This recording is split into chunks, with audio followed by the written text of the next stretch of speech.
The following may contain offensive language, adult humor, and or content that some viewers may find offensive. The views and opinions expressed by any one speaker does not explicitly or necessarily reflect or represent those of Mark Radulich or W2M Network. Please listen with caution, or don't listen at all. TV party tonight! What? TV party tonight!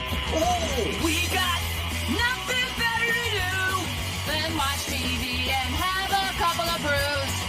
Don't want to talk about anything else. We don't want to know. We're dedicated here to our favorite shows! Oh, my tickets! Everybody loves Hypnotoad. Scary dog! Dancing at Blurnsville. Futurama!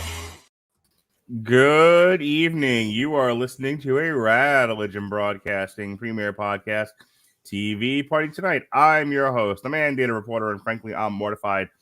And tonight, our favorite show is Sons of Anarchy.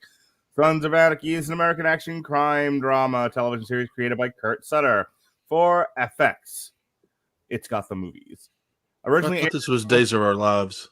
Originally aired from October 3rd, 2008 to December 9th of 2014, Sons of the Anarchy follows the lives of a close-knit outlaw motorcycle club operating in Charming, a fictional town in California's Central Valley. Charlie Hunnam stars as Jax Teller, who was initially the vice president and subsequently the president of the club. It was brought to you by the good people at the Linson Company, Sutter Inc., Fox 21, and FX Productions. And ladies and gentlemen, don't look now, but we put the band back together again. That's right. About the original trio. Yes, it's about goddamn time. First, my brother from another mother, the man who took a 2-year journey with me from the corner to the deuce, and what a long walk it was, but a quite enjoyable one. So we thought, let's keep it going. Ladies and gentlemen, the Starch. He calls himself Strip Sack tonight. Snip sack. How you doing, Jesse? Obviously a playoff of one of our characters that we'll be discussing this evening. I thought you were talking about your vasectomy, but that happens, and that definitely applies. Ladies, if you want to get inside of Jesse Starcher's sack, he just know he's snipped. No babies coming from the starch. Oh my goodness. Yes, I am excited to talk about Sons of Anarchy and the first season. Oh my goodness. It's a lot of fun because I'm going to just tell you right now, I'm already at the 4th season because number one, the wife can't get enough of Jax. But number two, she likes this one, huh? This is not oh, dummy. Boy. This is not any one of the David Simon shows where we tortured Mindy. This one she likes. If she could remain awake to do a podcast with us, this would be one she would want to talk about. This would be it. Well, a man who is always awake, he's your dungeon master. Ladies and gentlemen, from the Screamy Boy podcast, the misfit and miscreant himself. Ladies and gentlemen, it's Roddy Adams. How you doing? Hello. Sir? I'm well. I'm excited to be here with you guys. I miss the days of yore when we would laugh ourselves silly and pee ourselves talking about various terrible comic books, and then Mark would just make me out to be some sort of horrible person, and then we'd be like, "Good night, folks," But perfect. If it ain't broke, don't fix it, Ronnie. Right? Yeah. No, I get it. Jerk. No, you guys know I'm a sucker for just about any like dramatic TV show that's just overly, over the top. And I tell you what, Sons of Anarchy is over the top, and that's what I love about it. So I want to talk a little bit about why I've never watched the show before. This season that we're talking about, season 1, I watched it a week or two ago, and it was the first time I'd ever seen this show. And let's going back a minute. I was a peak TV snob, as we all know. I watched Oz on HBO, and then I watched The Wire, and at that point, I was done watching television. Television was done for me. If nothing was ever going to be better than The Wire, why waste my time? Why waste my time? And you guys don't know this, but my friends from back in the day, like, Jesse knows. Yo, Chuck, where are you? The way to get me to watch anything, and this would be a thing that would follow me through the rest of my life, the way to get me to watch something, because they would say, Mark, you got to watch this television show. This television show is great. You're going to love it. And I'm like, no, it's not as good as The Wire. David Simon, no. I tell you, man. And they would say, okay, this is kind of like The Wire, but that was always the pitch to me. So, Yo, Chuck, where are you? Said to me one day, he was like, I know you like The Wire and you think nothing's better than The Wire, but watch one episode of The Shield with me. And I did. And that one got you. Yeah. Yeah. I fell in love with The Shield. And I still remember the series finale. I was actually dating my ex-wife at the time, and she went to bed early, as she was wont to do at the time. And I remember, that last scene of Vic hearing the sirens in his terrible brown suit at ICE, and him grabbing his gun and like running out the door.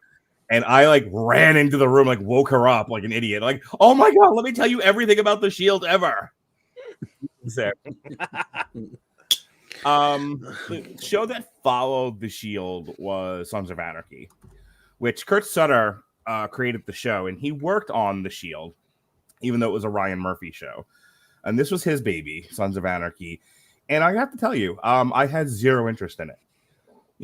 The thing about Oz took place in a prison, had to do with law enforcement, which kind of goes against what I'm about to say, but let me get there. And then there's The Wire, and it was, a cops and robbers show, essentially. Not totally a police procedural, but it was definitely a cop drama where you got to see both sides, the law side and the criminal side. And so it was an easy hook for me to get into The Shield, because The Shield was another cop show. And here's the point that I'm trying to get to. Even though Vic Mackey was a shit, even though McNulty was a shit, even though everybody at Oz was a shit, both the guards and the prisoners. Everybody. Yeah. At the very least, when it came to McNulty and Vic Mackey, they were still cops at the end of the day. At the end of the day, they wanted to put the crooks behind bars. So it was an easy thing for me to root for them, even though Vic Mackey did some not so great things like rob an Armenian money train and, shoot another detective squaw in the head. Oh, man. And, Jesse knows all the bad things that McNulty did. I don't have to go into it right now. Oh, man. So when it came to Sons of Anarchy, I wasn't into it, because essentially it wasn't about cops. It was about a group of outlaw bikers who sold illegal guns. And I've kind of become my dad, where if I don't have a rooting interest in the main characters, if essentially I'm rooting for the heels to win, I don't find any inherent value in the show. So I completely skipped Sons of Anarchy. And then just to round out this point, I got into Justified years later, because, friends of our show were like, hey, if you like The Wire, what if The Wire, but like the Old West, but modern times? He's Justified. I'm like, all right, I'm in. And Justified is awesome, by the way. It is a great show. So I'm going to pitch it to you, Ronnie, because now you kind of heard my preamble about a show like this. It's hard for me to buy into a show where at the end of the day, we're rooting for the bad guys to win. What do you think about that? I'm very much a white cowboy hat, rooting for the white cowboy hat kind of guy. Which is like, hang on one second. We've matured, and I love you and respect you and don't want you to run away from me for another 5 years. When you go, I'm into the white hats, I'm like, I'll bet you are, you racist. No, we're done with that now. No, we're not. Bring it back. No. Make me feel whole again. I ran you up. I'll make you feel whole. There it is. Oh boy. Please continue. No. Not racist, Ronnie. You're just saying that because you got some listeners. No, legit. Like, I've always been into the good guy win and everything. I mean, there's always been an attraction to the cool bad guy, and then Sure. seeing what they can do and everything. Who But, didn't who didn't love the NWO? They were the coolest shit bad guys. right? Yeah, and then like I know you hated the film, and I know a lot of people hated the film, but the last Fast and Furious movie where I thought Jason Momoa made a really good villain, and but anyway, but you know my love of horror movies. Yeah. And even though, my favorite horror movie is Halloween, the whole franchise and the Scream franchise, I never find myself cheering for Michael Myers. I find myself cheering for Laurie Strode and her family and everything to get rid of Michael Myers. And then I found myself cheering for the Firefly family at the end of it was the House of 1,000 Corpses, and then there was the next one. I can't remember the name of it, but they had that really cool sequence where they sat up in a car in a convertible, and Freebird played, and they charged the police, and I was like, yeah, and I'm like, wait, they're the bad guys, they're horrible people, they're monsters, and so this. It took me. I was almost like you. It took me a minute to get my head wrapped around watching this. But then I started reading a little bit about the duality of the character of Jax Teller, and that kind of got me into it. I was like, okay, I'll give this a shot. And then, like I said, I'm a sucker for the stupid, dramas that are on TV. No doubt. Don't get me wrong. I see an inherent value in watching a soapy nighttime drama, like The Shield, Justified, or stuff on HBO or Showtime. Shoot, I was into that, but that's stupid teen dramas. That's my issue. Is like at the end of the day, I feel like, and I'm going to let you finish your point, but it's like we're looking at Jackson, we're looking at Ron Perlman's character, and we're looking at Katie Seagal, and they're all shitty, horrible people, and we want them to win. And then there's the FBI agent. When we'll talk about all of this when Jesse does a show and tell. Then there's the FBI agent trying to put illegal gun runners behind bars, murderers, and we're like, no, FBI agent, no, get her. I can tell you, why are we doing this? At no point in time did I ever cheer for Ron Perlman in that show. Oh, okay. He did some cool, kind of like the villain's villain, isn't he? Yeah, he was. He did some cool stuff, stuff like that. Okay, that was pretty badass, but I never cheered for him to win because he was one of the most irredeemable characters I've ever seen in my life. Sure, he's like the Adebisi of this show, where there was nothing, or Schillinger, where through and through, in a cast of bad guys, he was the worst. Adebisi was the worst. Schillinger was the worst. Let me so you're. Just to sort of round this back so so people understand what we're talking about here. Your whole thing with Sons of Anarchy is nobody is pure good. Nobody is necessarily pure bad. The intrinsic value of this character piece is the struggles of these guys in those shades of gray. Jack is being pulled in two different directions. There's the Ron Perlman, Katie Seagal direction, and then there's the chick doctor direction. What kind of man is he going to be? And, we're not anywhere close to getting to talking about it just yet, but like the season finale, where he sees just how far this club has fallen from what his father envisioned. And he's like, I'm going to right the wrongs. I'm going to get this back on track because if we continue to go the way Ron Perlman's going, we're going to descend further into hell. And if I can kind of dig into your brain and pull out what I want from it, I feel like what you're telling me is therein lies the inherent value. Will he or won't he? Oh, it's a struggle for man's soul. Yeah. It's a struggle for Jax's soul. I mean, you've got his dad who eventually became a better person over time and started started Sam Crow just for the purpose of helping people and having a family. Right. And it turned into something bad under, it's been corrupted. It's been very corrupted. And so if you're making the argument to me, like, well, why did you watch the show Radulich? Because you're cheering for this motorcycle club to pull itself out of the muck and mire. Right. Well, I mean, let's go like this. Okay. It's almost like biblical.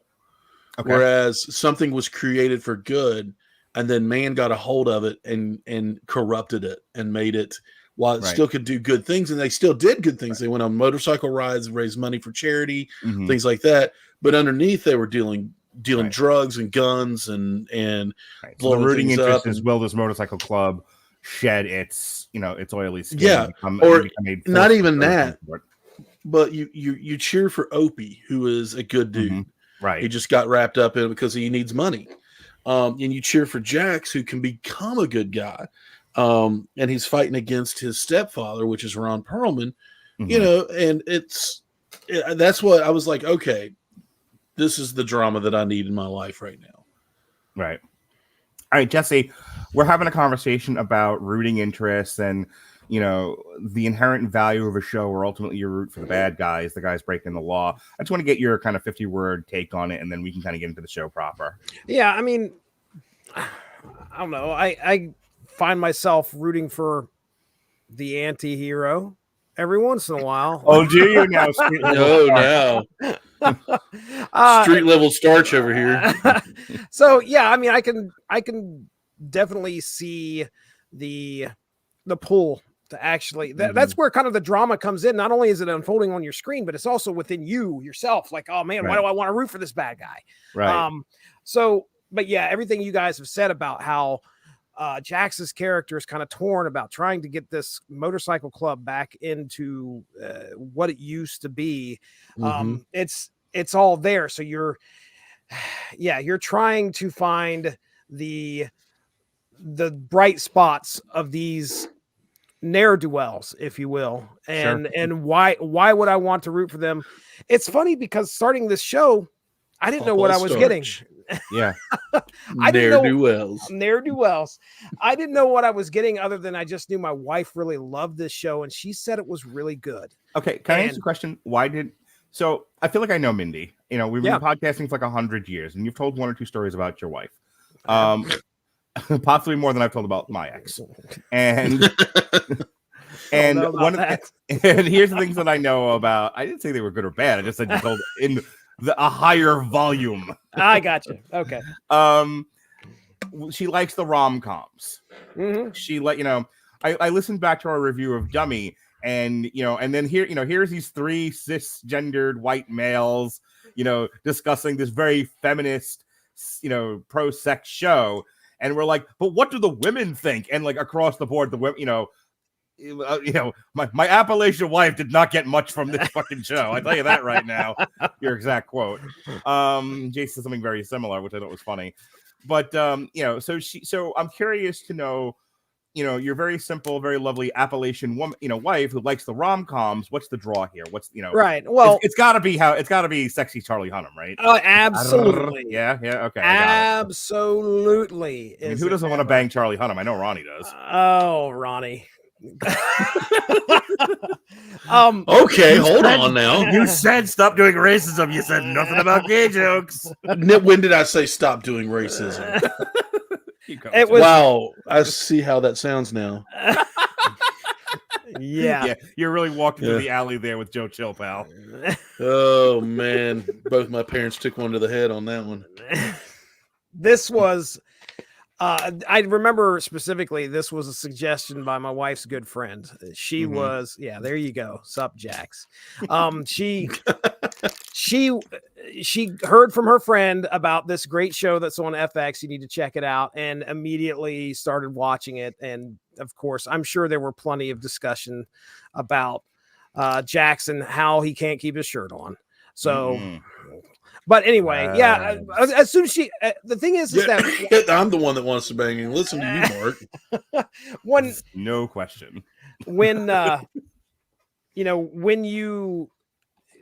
when you look at this and you start the show, you're like, okay, am I really going to like it? And they do a good job of wrapping you in. And I think that's what happened with Mindy. She was like, I'm in. And she definitely binged this one when she was able to. She watched this show years back. Yeah. So anyway, and she's definitely down to watch it again. And I've had no complaints so far.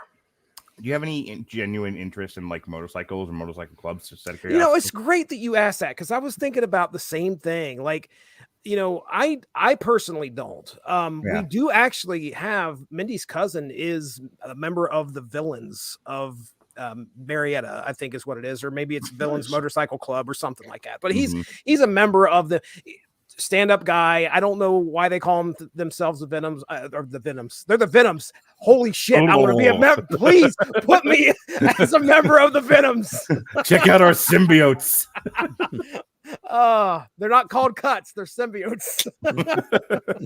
but yes, I would I understand like the draw of being part of a motorcycle club. They aren't, there's kind of like that. Everybody puts the gang stigma on top of them, and what you'll see here is that it's very much present. I was thinking about like Rob Halford. Rob Halford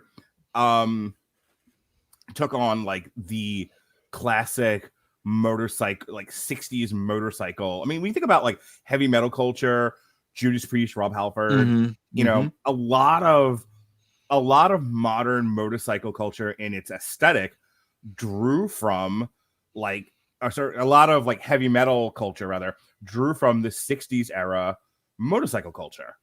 The big thick black leather jackets, black pants, cowboy boots or motorcycle boots, that kind of a thing. Well, they were your modern day outlaw. Right.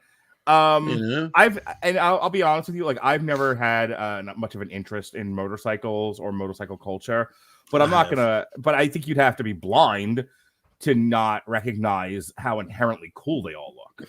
Oh yeah. It's cool. It's a cool thing to ride a motorcycle. It's a cool thing to wear your leather. Like when I was in high school and in college, I had a black leather jacket. I want to know how many motorcycles I had?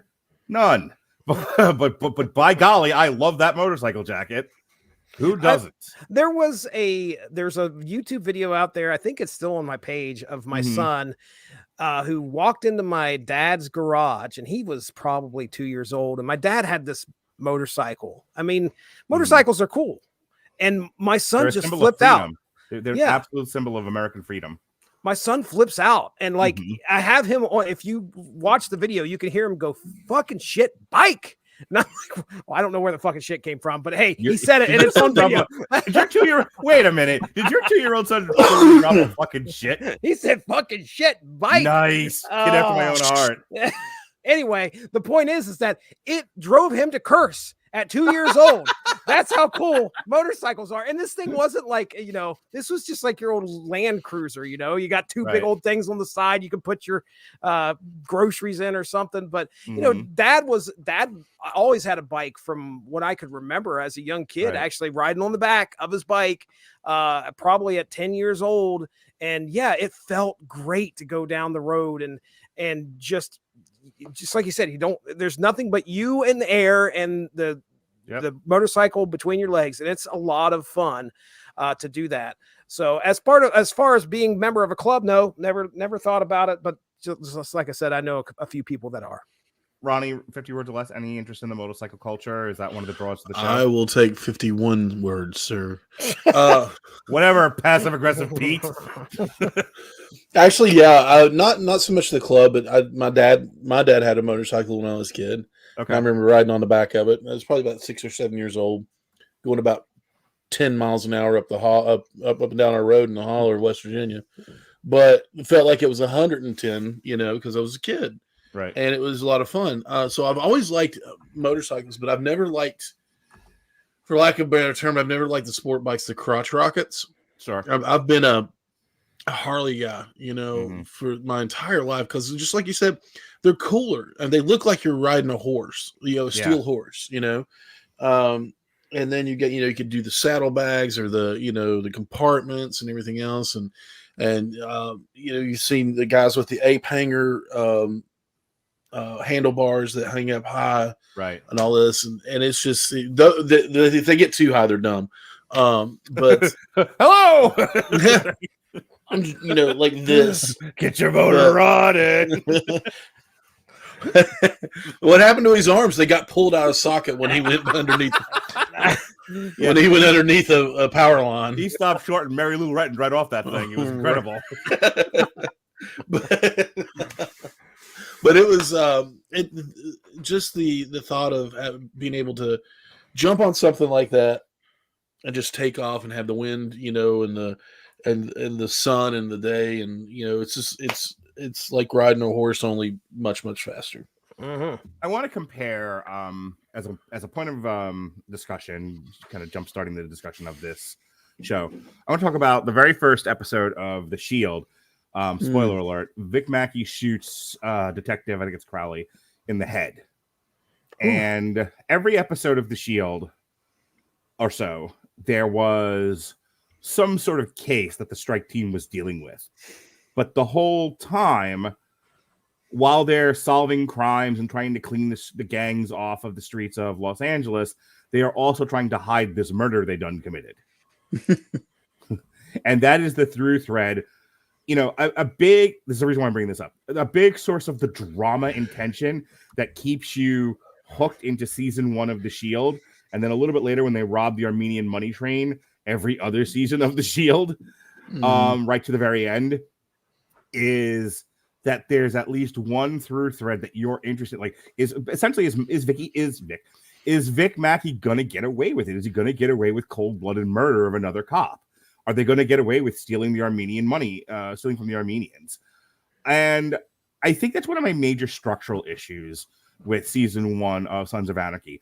Now, look, I'm not trying to pick a fucking fight with Ronnie. Like, here we go again. Mark shits on something Ronnie likes, and I would never offend the delicate nature. Bubby, I've grown used to it.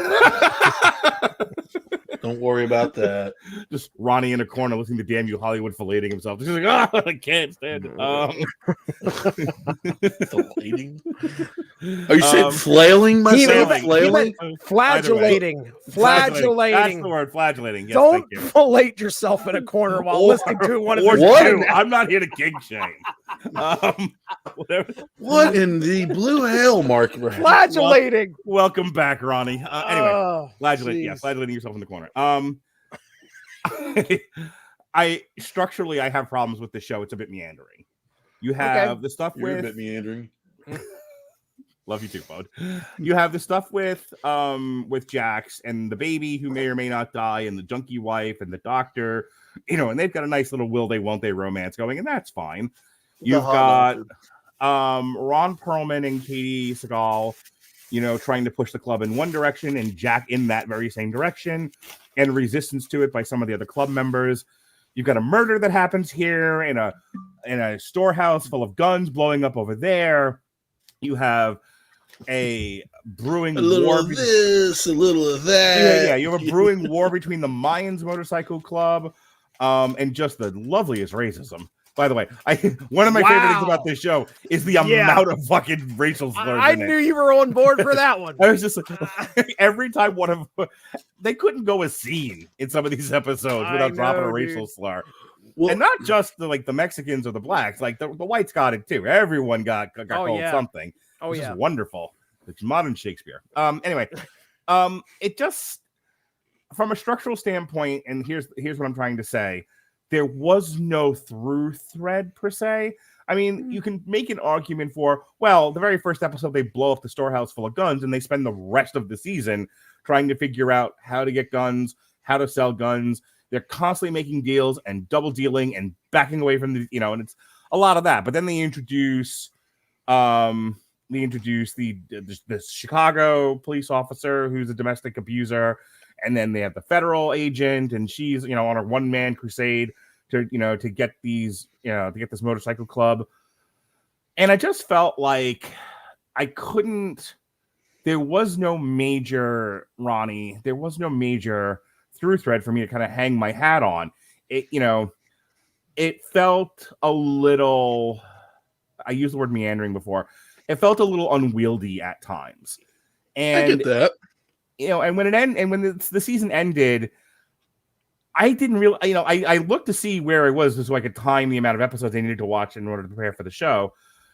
But it ends where it does with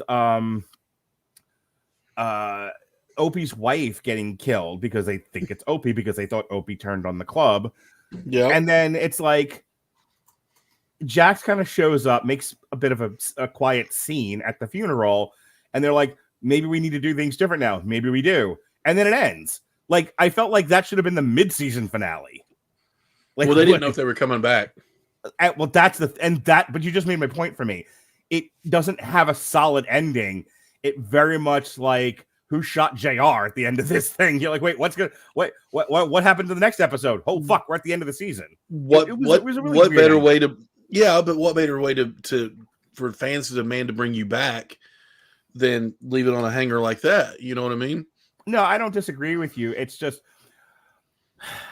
this is a slave to structure argument that I'm making. Tell your story, and when your story is done, be done. And if there's more story to tell, then we start another story, or we pull on some threads from the previous one that we can, and we continue the story that way. This one literally felt like the end of the season, the series finale of The Sopranos, where it just cuts off mid-scene. You're like, wait, what happened here? Like, no, nothing is that bad. I'm sorry. No, I'm not saying it's bad. What I'm saying it's is bad. It felt incomplete. Yeah. Okay. So also, I'm thinking of what's that stupid Julia Roberts movie that's out right now? That's not a complete movie. On Netflix. Leave the World Behind. Yeah, it's dumb.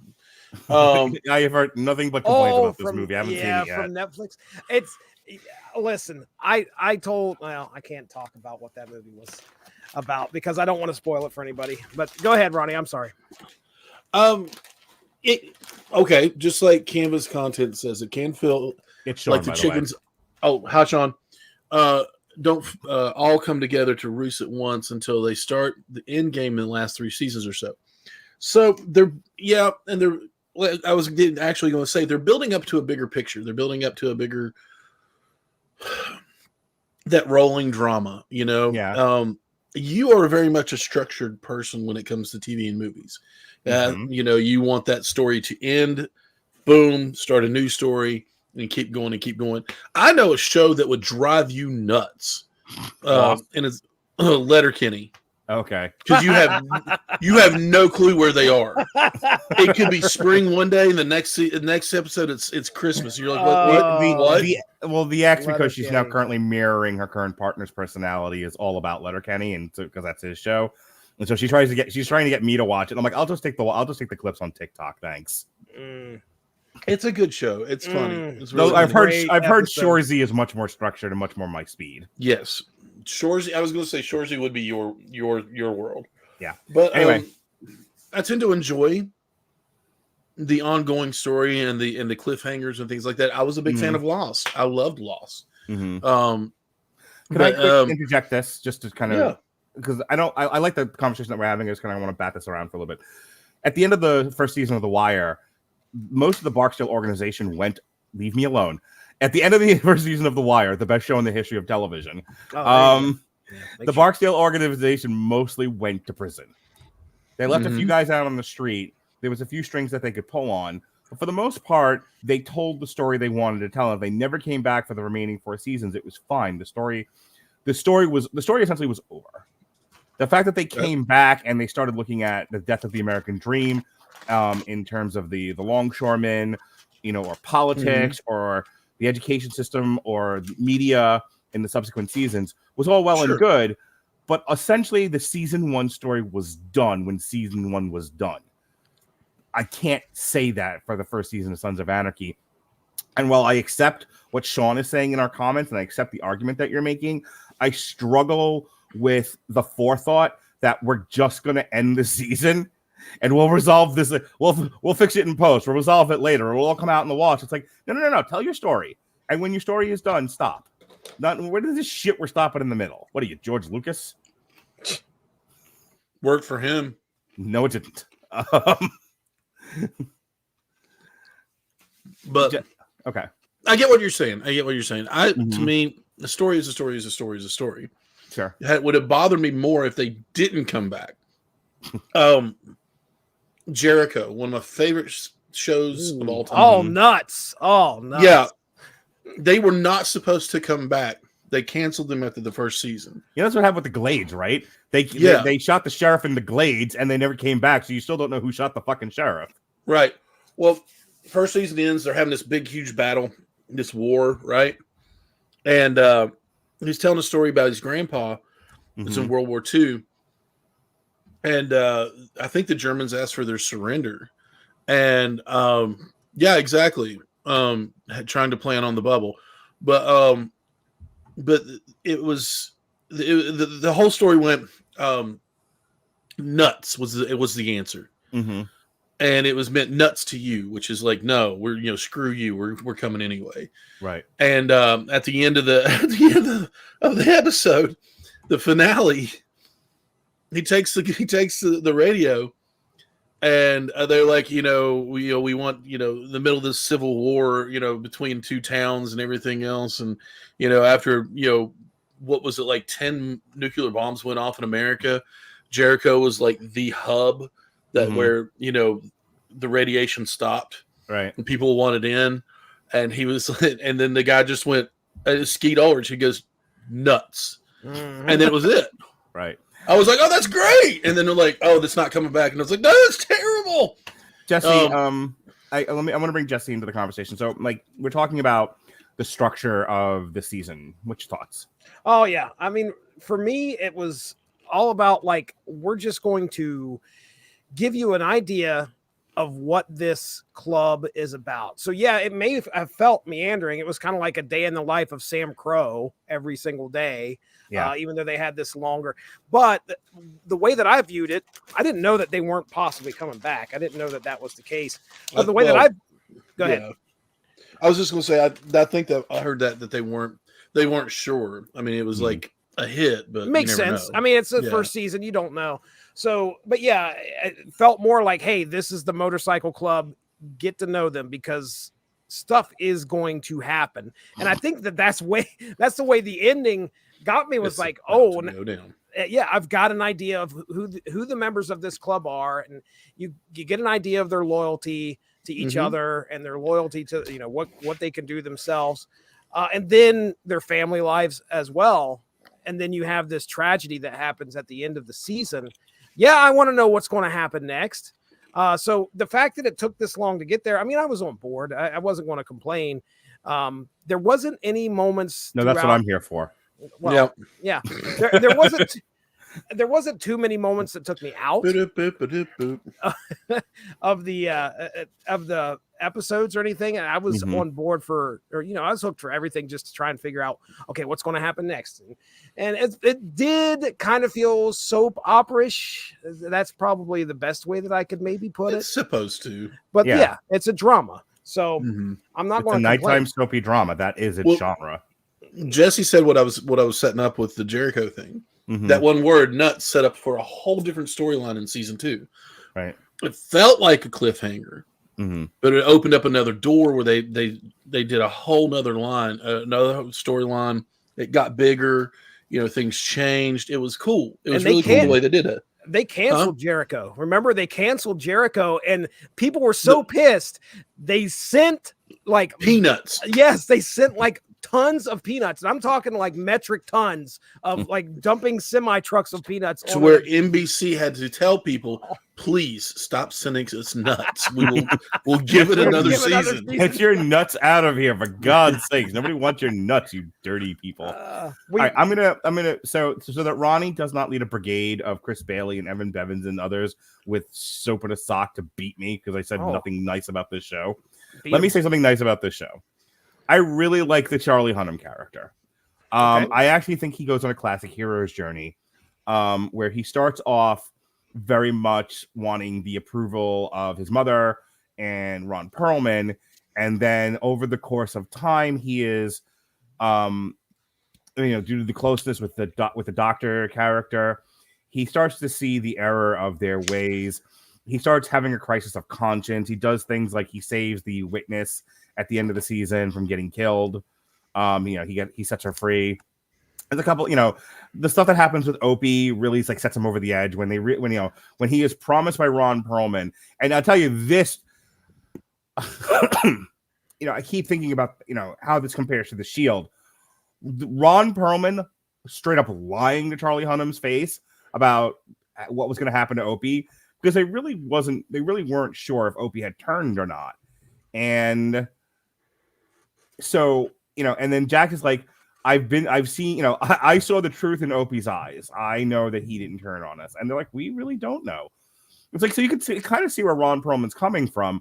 and they don't have a tremendous amount of patience to kind of wait it out to see. They're like, the boiling point of the show, I think, was one of the better things that part of the writing was, with everything that happens, nerves are frayed and shot, and people are not making good decisions anymore. Right. And it became very much, to me, reminiscent of The Shield, because a big thing with The Shield was the strike team would do something nefarious, then they would cover it up, then they would have to cover the cover up, then they'd have to cover that cover. I know. And before you know it, poor Lem's being shot, and Shane's taking himself out. And tell me the truth. Do you have a Michael Chiklis tattoo on this arm?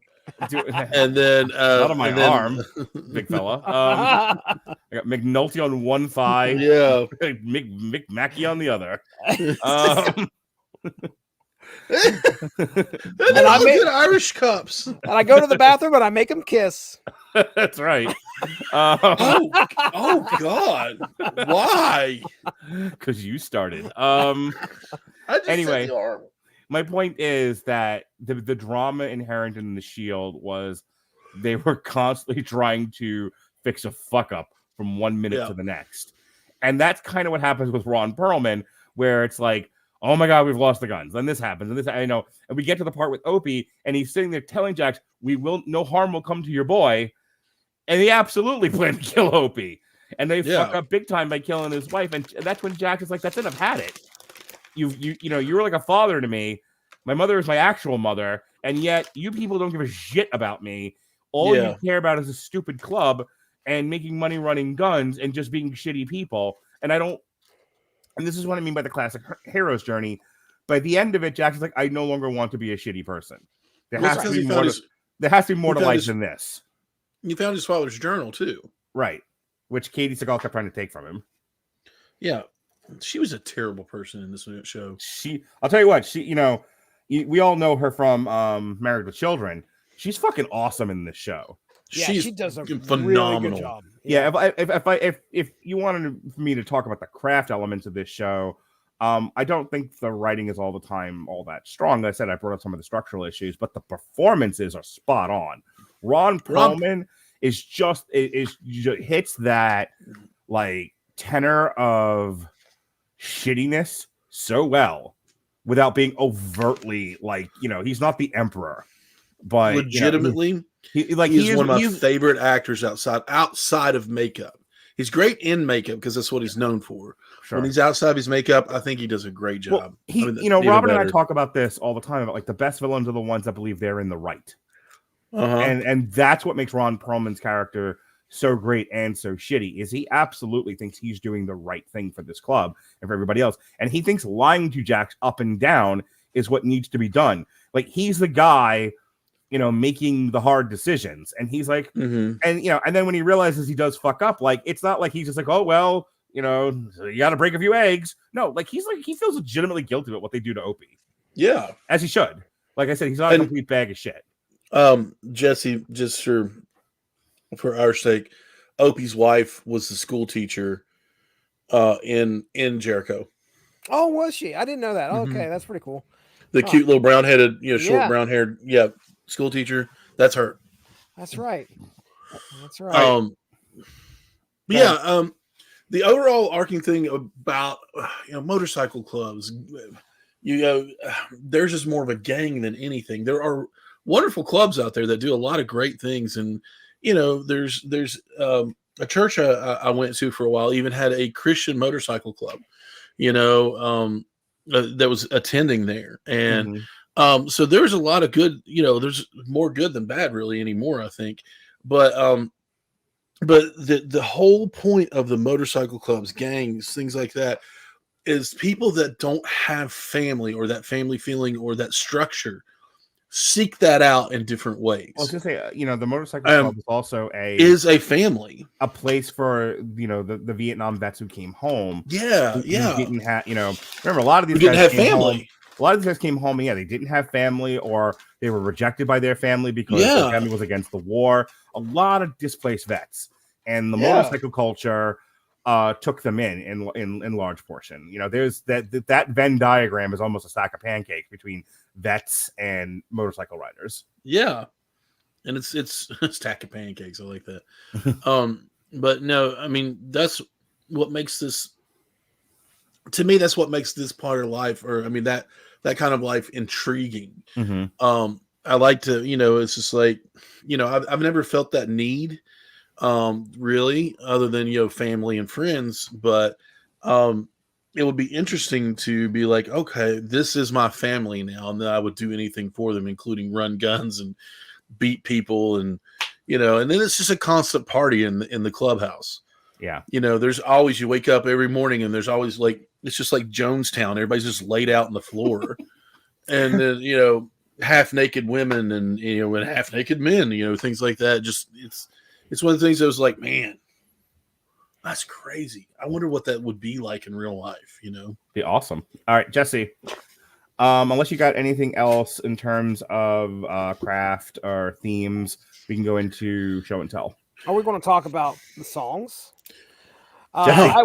Jesse, sing the songs. I will sing every. Get ready, guys. Okay, here we go. Here we go. Sons of Anarchy karaoke with Jesse Starcher. Go. Now, I just want to definitely give a shout out to. That's not how that goes. To the music that they used throughout this season, and this was, I thought, going to be a common theme throughout. But this season's really heavy with some of the great hard rock. There's Fu Manchu is played in this thing. Clutch immediately stood out. What was the name of that band again? Fu Manchu. Fu Manchu. Isn't that how that goes? You are reciting something from the album, if I remember correctly, right? I am repeating a gag from the Metal Hammer of Doom. There you go. Y'all wonder why I don't do Metal Hammer. Ronnie, why don't you ever come on to Metal Hammer Doom? Well, one, Mark makes up bands and songs. Don't make up bands. You totally make them up. Fireball Ministry. Fireball Ministry, Ronnie. You've never heard of John Cougar concentration camp doesn't mean they don't exist. Nuclear-powered pinheads on Mars with strippers is on tour this month. I saw nuclear pinheads from Mars with strippers open up for Metallica in 1989 at the Nassau Coliseum. I'm sure you did. There were a lot of bands at the Nassau Coliseum in '89. They all opened up for Metallica. And they all opened for Metallica. That show went on for days. Metallica never even showed up.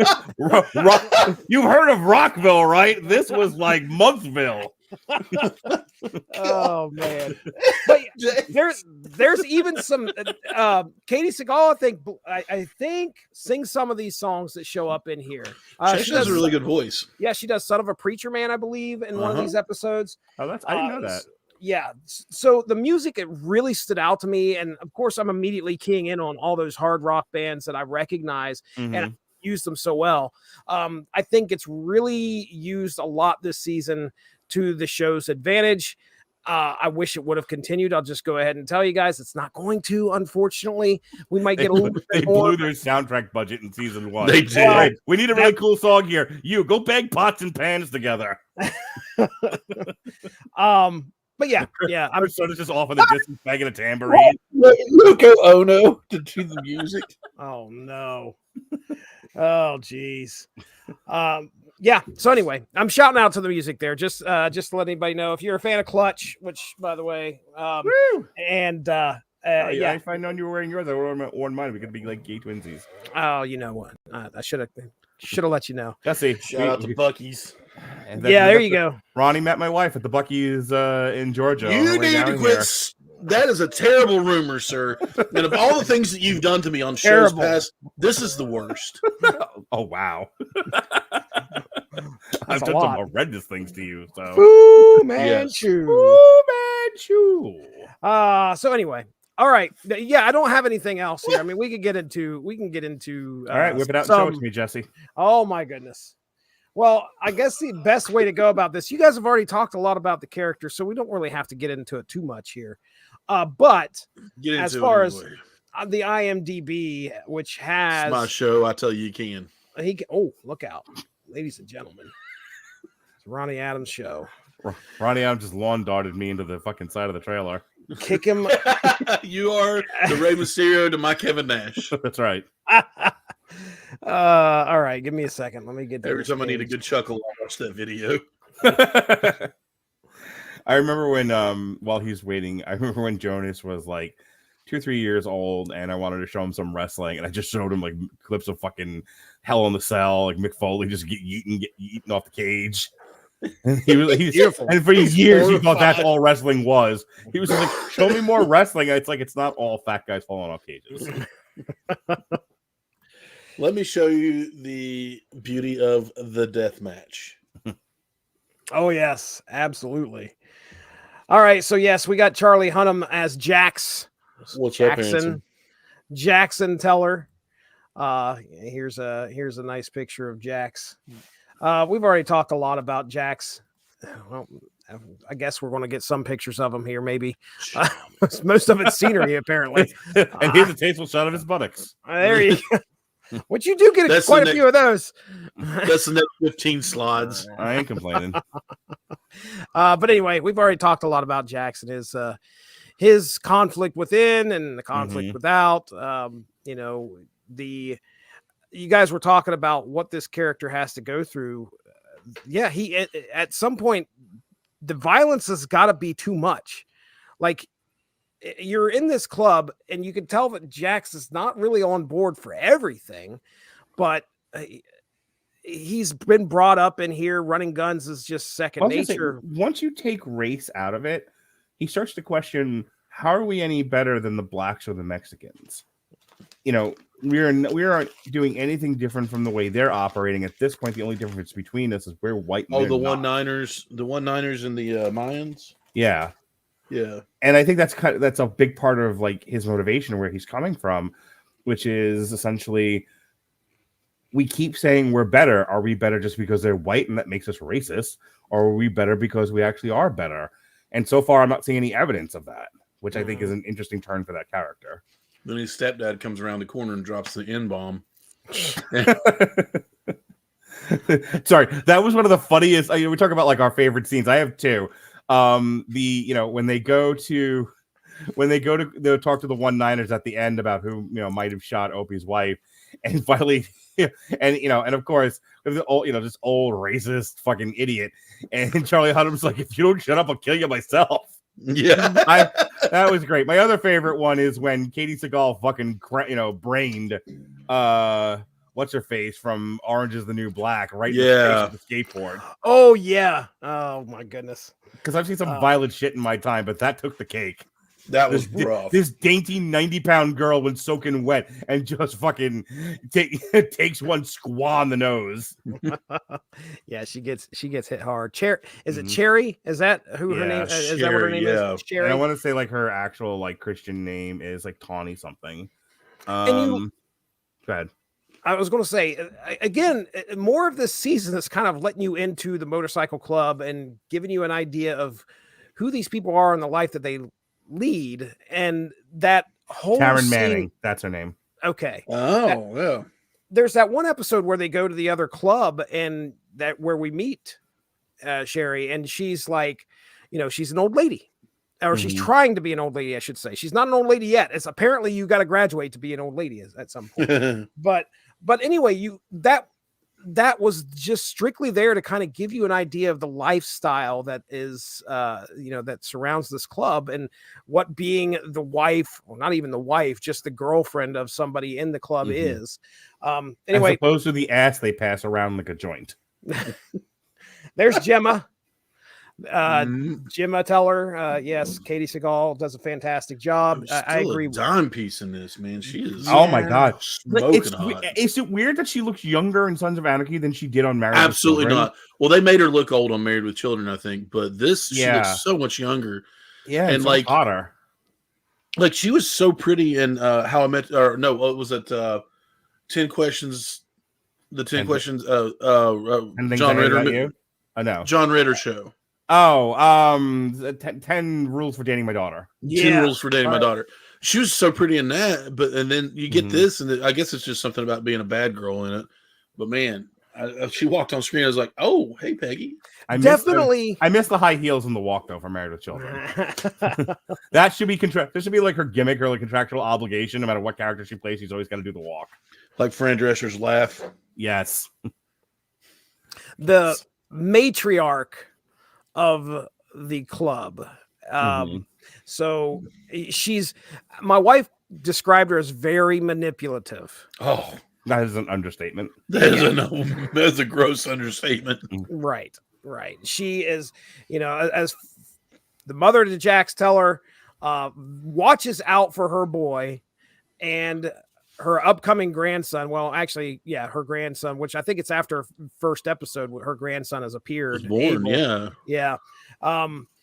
At one point, she tries to tell his biological mom, Abel's biological mom, to kill herself. Right. She gives her puts the dope on the table. Yeah. And she knows she's going to use it. Right. And she's very, very. Take this hot shot, shove it right up your ass. She can play the mind games. Next up, let's take a look at somebody else. I'm going to look for probably Ron Perlman. I'm going to need you to come prepared to the podcast. Yeah, well, we got Bobby Elvis. We can talk about, just kind of point out, is there any pictures of Bobby Elvis? Apparently not. Like, not a single picture here. Maybe. Jesse, I'm going to need you to come prepared. There's Bobby Elvis. There he is. There he is. There. Which he gets that name because he's an Elvis. Yeah. Is it this season? I'm sorry, guys, but is it this season where they go and they are looking for a place for him to perform as Elvis? And they've already hired a Korean guy. Yes. And what was funny about that is that they throw the beat on the Korean Elvis, and he's going, "Oh my lord!" Yeah. As they're beating him, he's still doing Elvis. I cracked up the entire time. Yes. Oh, mercy! What are you doing? I wanted to point that out just because that was one of my favorite moments as well.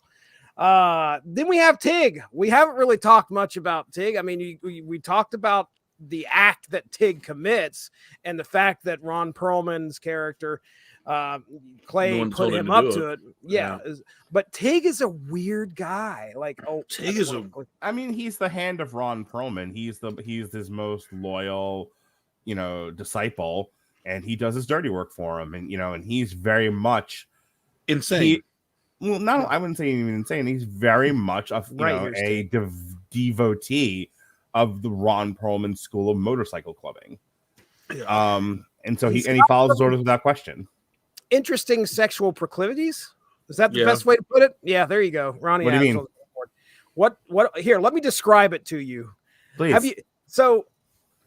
I mean, I want to know what does the Bratty me to say it. That's all you want me to do. You just want me to say it. What does the Bratty submissive think is so weird about his sexual proclivities? Oh no, he's rather known for just we'll just say he's rather known for doing some things outside of the box and probably inside the box too. You know what I've been through the last 2 years. There's nothing outside of the box. What are you talking about? All right, moving on. Oh, okay. Hang on. Sean in with the save. He has a fling with a trans woman. Listen, trans people need love too, my friend. There's nothing weird about that. I don't think that's not according to Sam Crow, but Sam Crow. Yeah, right. Yeah. Sam Crow. Listen, no one says you have to have sex with a trans person, but trans people are people too, and they have needs. They have a need for Ronnie Adams. Here's Chibs, the Irishman of the motorcycle club of Sam Crow. Hang on, Sean's making a political statement. Okay. It's okay to say he falls for a trans woman. You're absolutely right. It is okay to say that. I swear to God, I'm not even doing a bit right now. I forgot that detail on the show. It meant so little to me. Did it happen? Yeah, well, I mean, nobody said it wasn't, but I'm just saying on the show, he catches hell for it.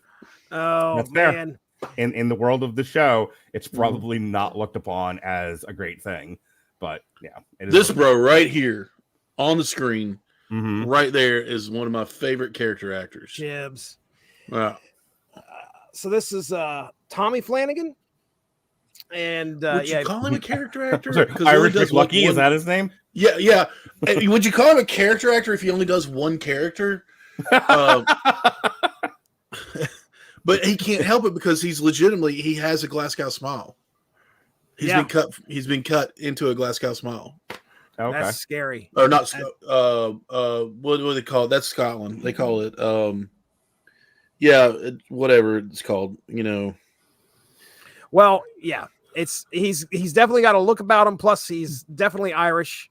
Good guy to have in the club. There's, as far as like, if you were to rate these guys as far as evil goes versus good, and as we're going down the motorcycle club, Chibs always seems, I mean, they're all down for whatever, but Chibs always seems like to be the guy that kind of supports Jackson in whatever he's planning on doing. So I've always looked at as Chibs as a dude that's like, he's one of the good guys of this motorcycle club, in my opinion. All right. Next up, we'll talk about Half Sack. No, we won't talk much about Half Sack, but poor old Half Sack. He is one of the prospects in which, again, they're kind of letting you in here. What is a prospect? Somebody that's brand new to the club. That's kind of, they got to go through this. It's just like a fraternity. They've got to go through the hazing. And our good friend Kip Half Sack Epps is definitely on the receiving end of a lot of that. Tara Knowles, which is our doctor that Jax has been involved with.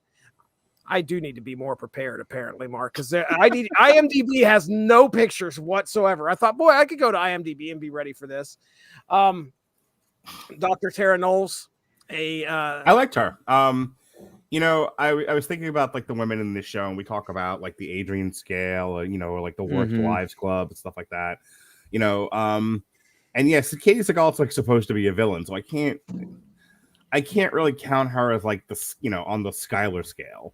You know what I mean? Yeah. Like, she's not just like a bitchy, whiny, shrilly wife. She's one of the villains of the show, so she gets a pass. So then the only other women left, you have the junkie girlfriend, the junkie mom of Jax, or his wife, or you have her. And I actually find her to not be one of the worst written female characters, which is I make a mention of it because that is a common trend in a lot of these FX nighttime shows. They write you want to find a collection of men writing shows that just hate women or have had some real run-ins with some terrible women. It's these folks, because they always make the women in these shows just awful. And here, this one was spared. I like her character a lot. I think she's caught between a rock and a hard place. I think she wants to do the right thing, and she wants and she doesn't want to nag Jax into becoming a better person. She kind of wants to sit on high and say, "Here I am. Be better if you want to be with me." And then, and it's like, okay, he's having a little trouble getting there, and she doesn't necessarily want to lose him, so she comes down a little bit, right? Just enough to to kind of keep him involved in with her. But again, she's got Katie Seagal giving her shit. She's got the wife giving her shit. She's got her own conscience weighing on her. So she's another one that's got some good, gritty, meaty drama, internal conflict going on. And I have to say, she's probably one of the best written characters in the show. She probably has, other than Jack, she probably has the best internal conflict. I'll agree with that. Yeah. I'll agree with that. All right. Let's head back here. There's one character that I definitely want to talk about for a quick second. If I can find him here, though, that's the problem. Yes, that's going to... You come prepared for the podcast, Jesse. You've only known about this for like 6 months. You leave Jesse alone. No. Okay. Jesse was on his... It's been a bad night. It's been a bad night. I hear you. Jesse was on his shit for all the David Simon stuff. He was just like, "Get out of the way, Radulich. I have pictures of my penis to show." And I'm like, "Okay, Jesse." Oh my goodness. Then he shows up the Sons of Anarchy, and he's all thumbs. I don't understand. Because I'm back and he's nervous. Yeah, that's what it is. Actually, I got 3 people on here. I'm pretty. Like, oh my god, it's Big Dick Ronnie Adams. Like, oh, it's my not god, just 3 people. Shut up, Mark. It's Ronnie. I'm back, and the boys are back together. And daggone it, we're nostalgic. That's right. And I'm going to shut up now. Speaking of nostalgia, let's talk about Opie since you brought him up. Yeah, Ryan Hurst. I'm trying to bring up Opie here. Opie is an interesting character. You should be more prepared. He kind of reminds me of Cuddy from The Cut. Jesse, where he's like trying to get out of it, but it's so hard, especially when you get out of prison, to try to make a way for yourself, to carry your family, you know, do the right thing. And it's so easy to fall back into bad habits. It's so easy to go back to your former life. And then he's got the wife there, like, you know, just giving him shit. And he's like, you can't have it both ways. You're asking me to make more money. There's only so much money I can make legitimately. If I do this, I can make more money. But then you have to kind of, you know, stop being a naggy bitch. And she's like, but I am a naggy bitch. You don't understand. And then she gets her face shot off for it. Poor girl. Yeah, you're right. You can't help but feel for Opie here, who's just trying to make it. He got out. He served a bit of time because of some other shenanigans that happened in the club, which I think it's a little bit, I want to say not resolved, but there's definitely some effort put toward finding out what happened with Opie and why he went to jail and who was behind that. That involved the episode of where the guy got the tattoo on his back burnt off of him. Right? I was going to mention that. Yep. Boy, you know, if I was ever thinking about getting another tattoo, that convinced me not to. Because what if I pissed off the wrong gang member? Hey! Who told you to get a Green Lantern tattoo? Burn that shit off of him. I didn't know. Get the torch. But yeah, you know, he's got to try and essentially get back into. He's trying to get back into society, but he can't make it. And the only way that he can really get some money coming in is by going back to the club, and which he does. So, but yeah, it's a sad turn of events there when they make him out to be a rat, and he's not a rat, and then his wife pays the price for it. I do have a point I want to make about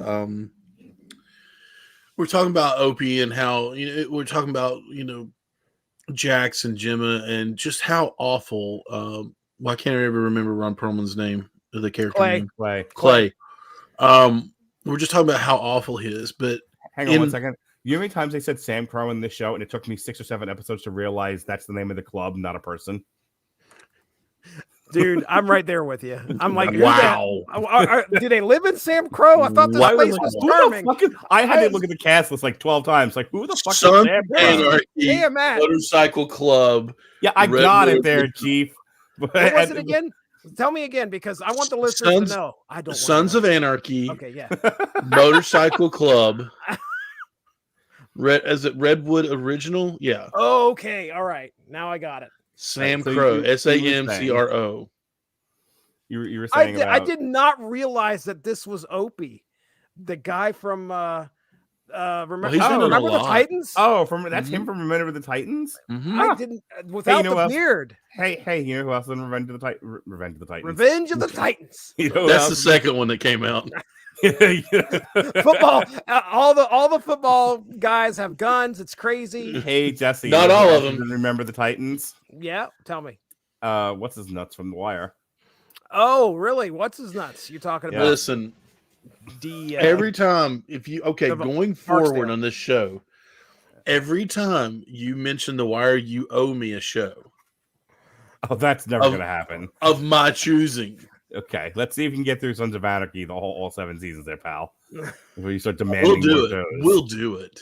Okay, you were saying, sir, before I rudely interrupted you. Yeah, I'm used to it. Clay's this, like, we put him out to be this almighty powerful villain, but really, I mean, like, you see him in secret. What's happening? He's getting cortisone shots on his hands because he can't use them. He's weak. He is very weak. You're humanizing this man. That's kind of what they're trying to do there. Is like show you that this is a man who's old, and as badass as he is, he's definitely got some health issues. And yeah, it's the funny thing is I didn't see it as humanizing him. I saw it as a flaw that he wanted to hide from everybody else. Okay, it didn't make him. It didn't make him like it didn't make him humanized in my eyes, and at least I'm like, oh, there's the hole in the armor right there. Okay, that's what he's trying to hide from everybody else. He's not as badass as he wants everybody to think he is. And you've got Outsiders pulled up. That's the I'm just moving through the pictures because I wasn't prepared. Well, that's a Ryan Hurst show. That's actually not bad. That's about he's part of a family, 2 families that live in Kentucky, up in the hills, and they don't, no It was electricity, nothing. justified.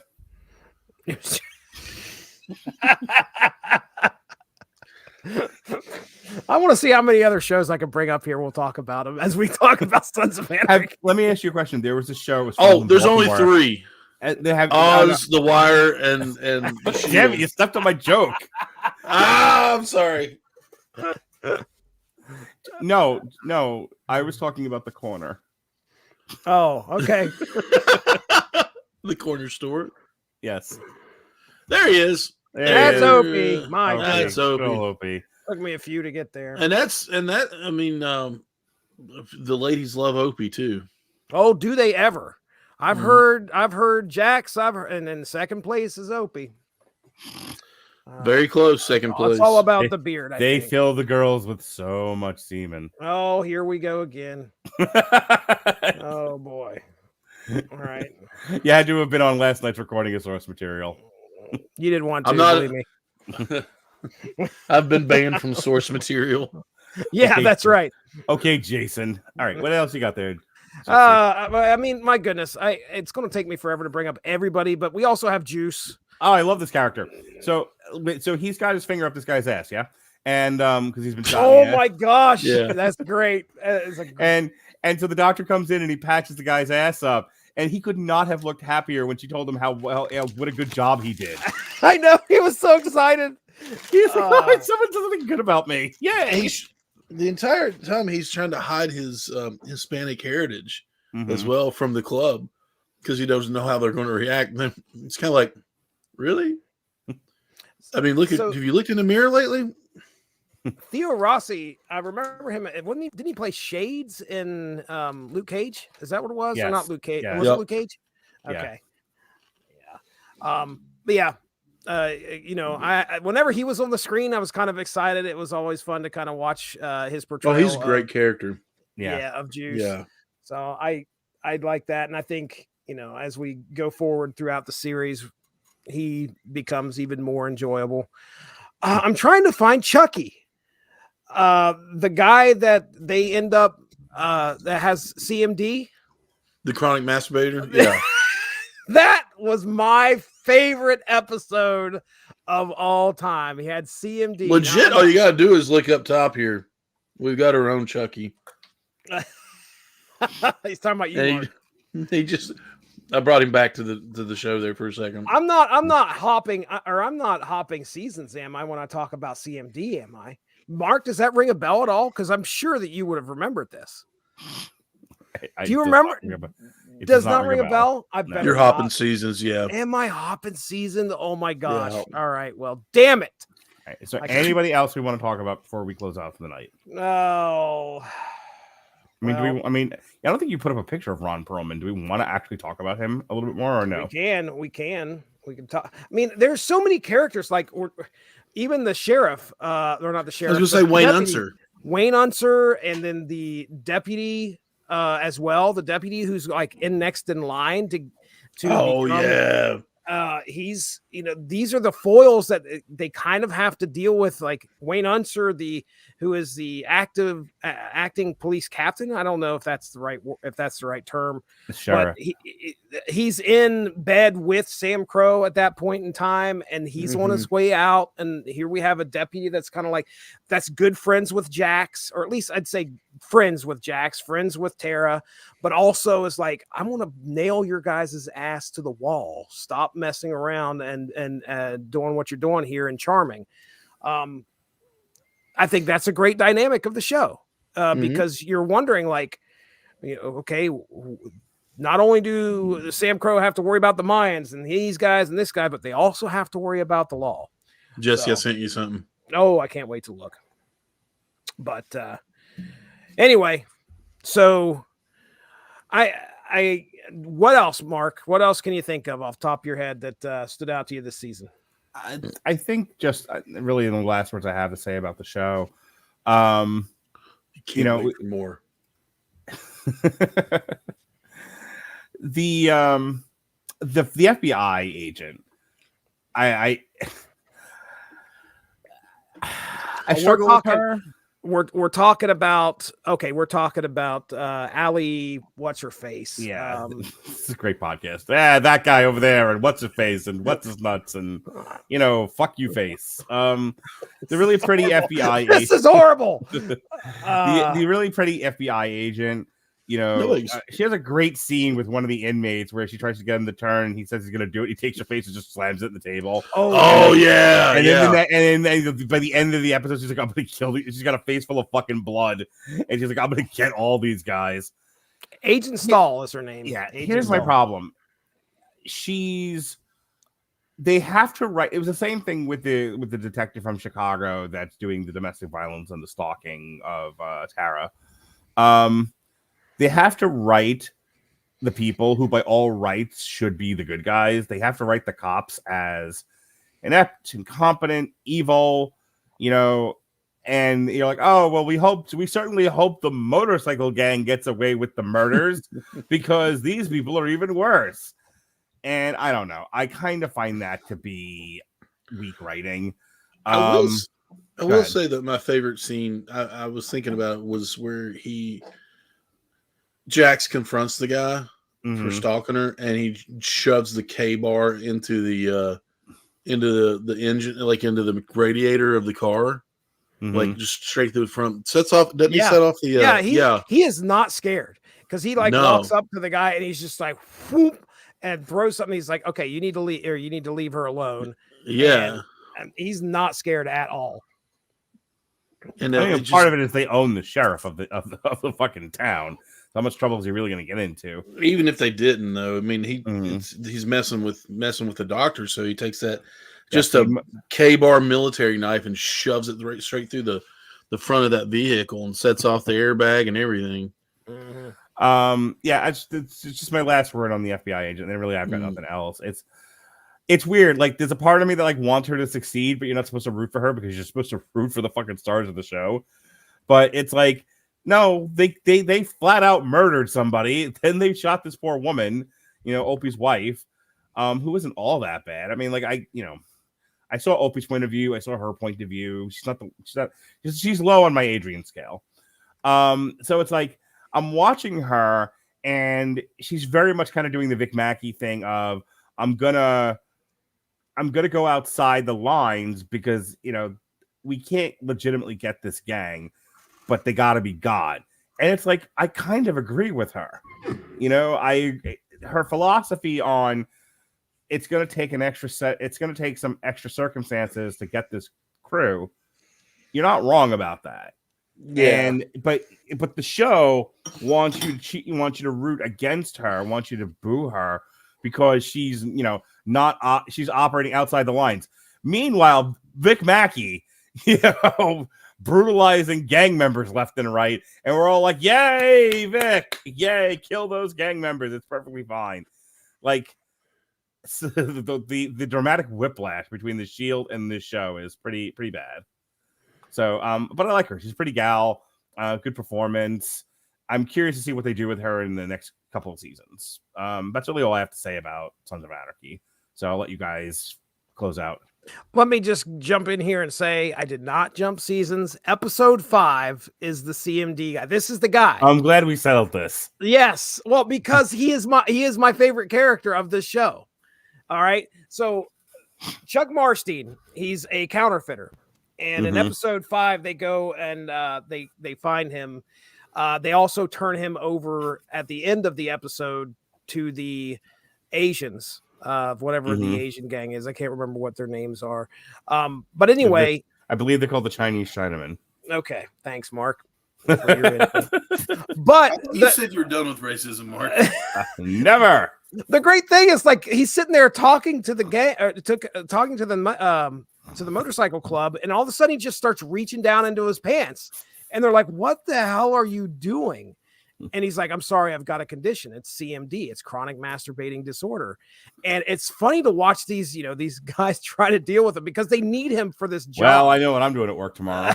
You just sit there and you see this. I can't believe that it's just, he is my favorite character of this season. And of course he is. yes, indeed. And we will be talking about him again. I can't wait. It's like you go through people. I like the big burly. The women are like, I like the big burly strong guy. He's really handsome. Guys are like, I like Jax when he shoves the knife into that. He's badass. And then there's Ron Perlman, and Jesse's over in the corner. I like the guy that jacks off all the time. Count me in. Here's what I'm going to tell you. After over a decade of doing this with me, I think we broke Jesse. We definitely broke Jesse.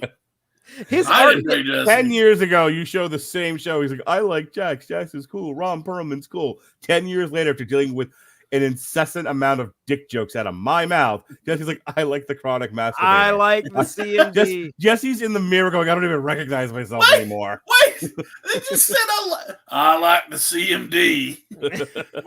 What? The CMD, baby. No, okay. So my final thoughts on the show itself, especially the first season. Like I said, it's getting you in to this motorcycle club. Please take him down while he's staring at me. No, I think he's. If you look at his hands. You're welcome, Ronnie. Thank you. But yeah, they're kind of getting you familiar with all of the characters, and that's essentially what we have. We have an idea. There's a lot of characters here. My goodness, we have we got Sam Crow, we've got the matriarch, I love the Sam Crow character. Sam shows up. I've got nothing for this anymore. An offshoot of the actual Crow from the comics, which I think is the reason why I like it. I think it's really cool. But anyway, slide into the floor. But yeah, you've got the law enforcement, you've got federal agents involved. All of these characters, there's a multitude of them, and I think by the end of season 1, yeah, they didn't have. It's 13 episodes with a lot of stuff going on. I think they did fine. And again, a shout out to the music. It kept me interested, and this is 45 minutes. I had this first season done within a weekend. I enjoyed myself. So, all right, Ronnie, last words. Take me home, baby doll. It's, you can call it a guilty pleasure. You can just call it a good show, whatever you want to call it. It's one of those things that I recommend it. It may not be for everybody, but at least give it a shot. It hooked me. What was that? Mark's watching videos. You go How ahead. How about we be professional and just focus on what you're doing? Thanks. I was prepared tonight. He wasn't. I can't when you're over there watching TikTok. Not watching TikTok. I'm on Instagram. I'm trying to clear a notification.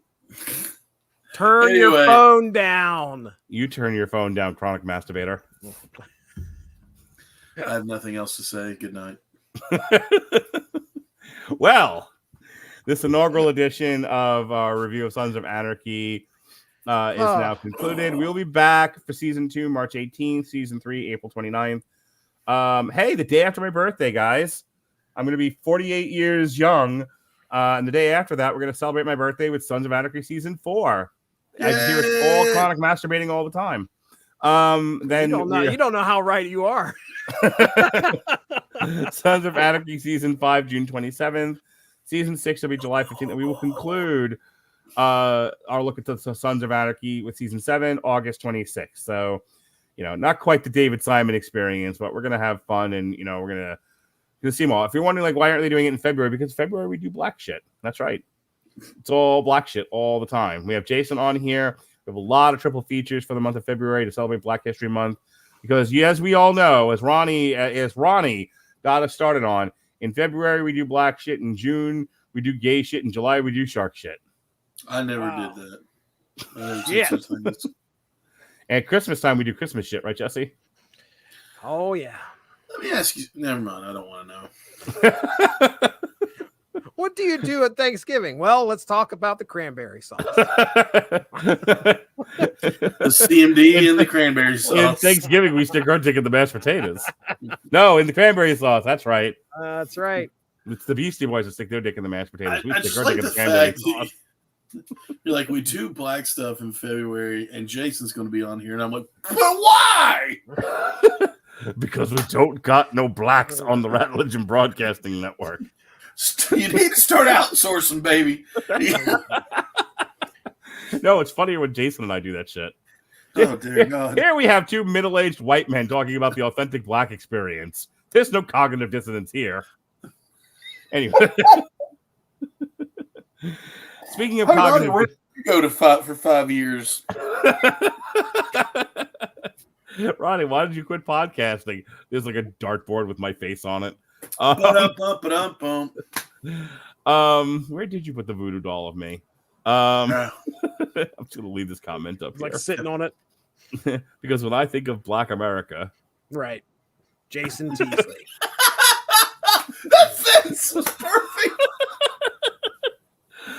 Black America. Oh my gosh. Anyway. So back to the transracial Radulich Broadcasting Network. Tomorrow, speaking of transracial, we'll be talking Disenchantment. It'll be myself, Robert Winfrey, and David Wright. We'll get part 5. That's finally concluded. So we'll be looking at the last part of Disenchantment. And then what?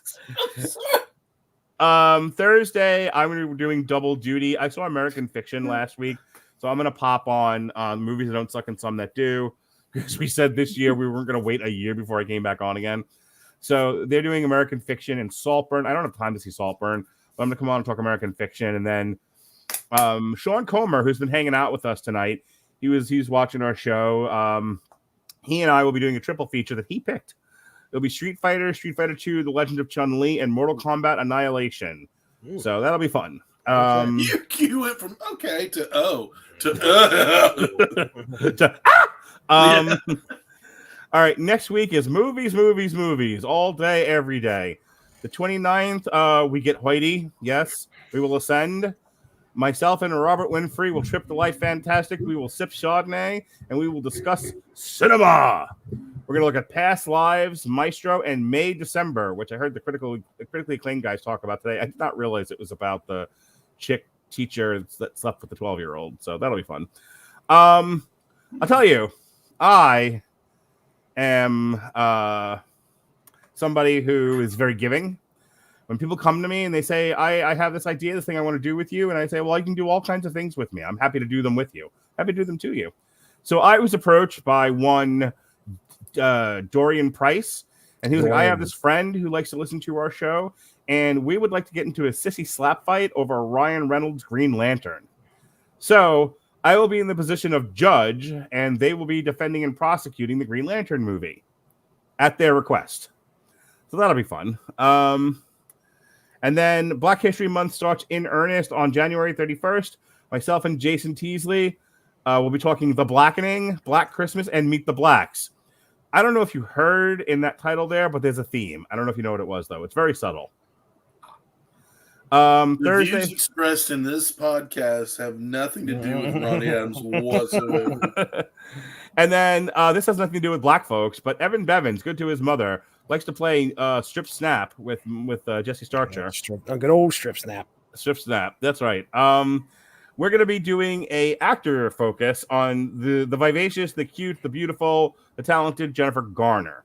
So we're going to look at Family Switch from Netflix, Elektra, and Peppermint. And then that's it for that week. All right, I'm done talking now. He's done talking now. Who's next, Mark? Cue me up. Ronnie Adams, show us where you pissed from. Ronnie's like, I don't have to pee. It was a terrible accident. Hey, I'm Ronnie Adams. I have a streaming channel that I haven't used in a while, but I'm starting to gear it back up. As you can see, I now have a microphone, I have headphones, I have a place that I can do this thing. So I'm going to start playing some more games online. I now am working on another podcast, and it's going to be named Misfits and Miscreants. It's going to be an actual play podcast of the Curse of Strahd for Dungeons and Dragons 5th edition. And on top of that, I am a professional dungeon master. Woo! Yeah, I do get paid for it now. That's right. You can catch him at the Woodshed in Orlando, beating people, hitting them with the hot wax. People, Mark, people, you. Just you. Instead of CMD, he's got CDM. Chronic Dungeon Mastering. Shut up. You can find Ronnie Adams at the Swinger Party House in Lakeland, here in Florida, doing shibariing various people, mostly against their will. He's got to laugh them up like a cowboy. I am every Saturday. I am at Multiverse of Burlington, in Burlington, North Carolina, and I'm dungeon mastering. I'm actually their GM, not head GM, but I'm just like I run all kinds of different role playing games like Dungeons and Dragons, Call of Cthulhu, Kids on Bikes, the brand new Marvel Multiverse RPG, which is a lot of fun. So it's really cool. I'll be also be at a convention called Mythicon in Asheville. It's called Mythicon West. Pardon me, Mythicon West in Asheville, North Carolina. Setting up some tables there and DMing for some beautiful folk there. With that being said, I will keep everybody in tune. You can follow me at all kinds of stuff. There's my Twitch channel underneath my horrible face. And look for Ronnie at this weekend's BDSM night at Treehouse, where he will be in assless chaps and a cowboy hat. The D stands for dungeon. Lassoing up passerbys. No, that's not true. You stop it, Starcher. You're supposed to be on my side. Oh no, Jesse has long been since corrupted by me. You left me, Ronnie. You left me, Ronnie, and this is what happened. Oh no. You'll have to bring me back, Ronnie. Oh, well. There's no bringing Jesse back. We got 6 more shows to do that, and then whatever we do after this, because this is a lot of fun, and I demand that we keep this up. You can't bring Jesse Starcher back from the semen cobweb that I have him trapped in. Just get me the hell out of here. You know, I would love to look in your head one day. Don't. Do not. Then I realize it's you. Yeah. And it would just be like semen and hey, speaking of semen, Jesse, do your plugs. Yeah. All right. So, look, you Are can there go goats in his mind? Goat whore. Recently, I think today, as a matter of fact, the Unspoken Issues podcast dropped. Speaking of webs, Wolverine and Venom in the Marvel Comics presents Claws and Webs. So you can check out the first time Wolverine met up with Venom. And do you think they got along? No. But hey, you know who did the art on that, Mark Radulich? Sam Keith. That is correct. And you got his name right this time. And I appreciate that. Sam Crow. Sam Crow did the art. It's crazy. But anyway, yeah, check that out. The Unspoken Issues is me, Dean, and Derry talking about Claws and Webs. And then last week it was Source Material dropping Booster Gold. And yes, you can tune in and listen to the very end of that podcast and hear the very first ever Source Material single, AI created Booster Gold. That's right. Ronnie Adams shaking his head because he thinks it's amazing. He couldn't believe what it sounded like. But no, you got part of that right. I couldn't believe you did it. I have a question, Jesse. When does your album drop? I'm working on it. Don't you worry. Okay. I gotta find a good album cover. That's the thing, and it's going to be completely Jesse and his writing partner, artificial intelligence, Chat GPT, hanging in there. But no, I was really impressed with the single, and you can check it out. It's completely based off of 52 Pickup, which is the story that Evan Bevins and I discussed. So, were you naked? Was I naked at the time I recorded the song, or when you and Evan were talking about Booster Gold? Were you naked? We were not playing Snap, so I'm afraid not. You finished playing Snap at the time? No, sir. Okay. Because in my mind, you guys had played Strip Snap. Sure. You were naked. Yeah. And you were like, okay, well, let's record our podcast now. And Evan's like, should we get dressed? He was like, why? Yeah. I'm just calling an adult to sit in on this. Call someone for help. Yeah. That's all I have, ladies and gentlemen. I tell you what, next month, I'm making a promise. I'll be a little more prepared. I will have pictures. I promise. I promise 10% here. less naked Jesse jokes if he comes prepared. We can't guarantee what pictures of what, but he'll have pictures. Yeah. Once again, Jesse's dick slideshow. Damn it. Jesse and I, in one of the episodes of From the Corner to the Deuce, played a game of Is This Jesse's Dick or Not? Tune in. There's a whole Spotify playlist. I'll hook you guys up. I do want one or two quick. Really, you want to continue this fucking podcast? See what other nonsense I say. If you're in the like North Carolina area, anywhere near Burlington or anywhere, there's a little town called Mebane, and there's a comic book shop called Totally Awesome Comics. Mikey and his brother have really got me back into collecting, and they treat everybody like family. It's a great shop. I just wanted to get them a little props out there. So I actually was going to tell Jesse that I found a new brick and mortar that hooks me up, and then of course the place that I work is Multiverse of Burlington. So if you're in the area, come check it out. Check them out for sure. All right, now that I've done torturing Ronnie, it's time to go and say goodbye to all our jamboree. All right, folks, thank you for joining us here on TV Party tonight for the season 1 of Sons of Anarchy. It was a lot of fun. If you have a chance, if you listen to this, like, hey, these guys are really fun together. Yeah, check out some of the source materials from like 2015 to like 2019. Where if you think I tortured Ronnie tonight, there's some gag reels that are. What was hit it, Darren? To this day, hit it, Darren still strikes as one of the funniest fucking. Oh my gosh! Any podcast oh my ever done. gosh! Hit it, Darren! Hit it, Darren! Great stuff. Yeah, we have Jesse, Ronnie, and I did a couple of years worth of source materials talking comic books together, and it was a laugh fucking riot. And as I said, over the last little bit, whenever I feel blue, I'll go back and listen to those, and I smile ear to ear. Like my face hurts from smiling. I was laughing. I might suggest if you're skipping around, go to the Snagglepuss episode. Watch it. Listen to a man's soul. A man's soul dies on the podcast. Well, someday Jesse's going to finish getting up the syndicated source materials where you can hear us talk the Flintstones, which was the beginning of Ronnie's soul dying. Yes. That's where the rubber band in the brain snapped. And I was like, what is happening right now? And then Snagglepuss is where I was like, I'm just, wither and die now. Ronnie walked off the podcast to live deliberately. There's plenty of even jokes on that one, I'm sure. All right. All right, folks. Thanks for joining us here. For Ronnie Adams, for Jesse Starcher, I'm Mark Radulich. Be well, be safe, and behave.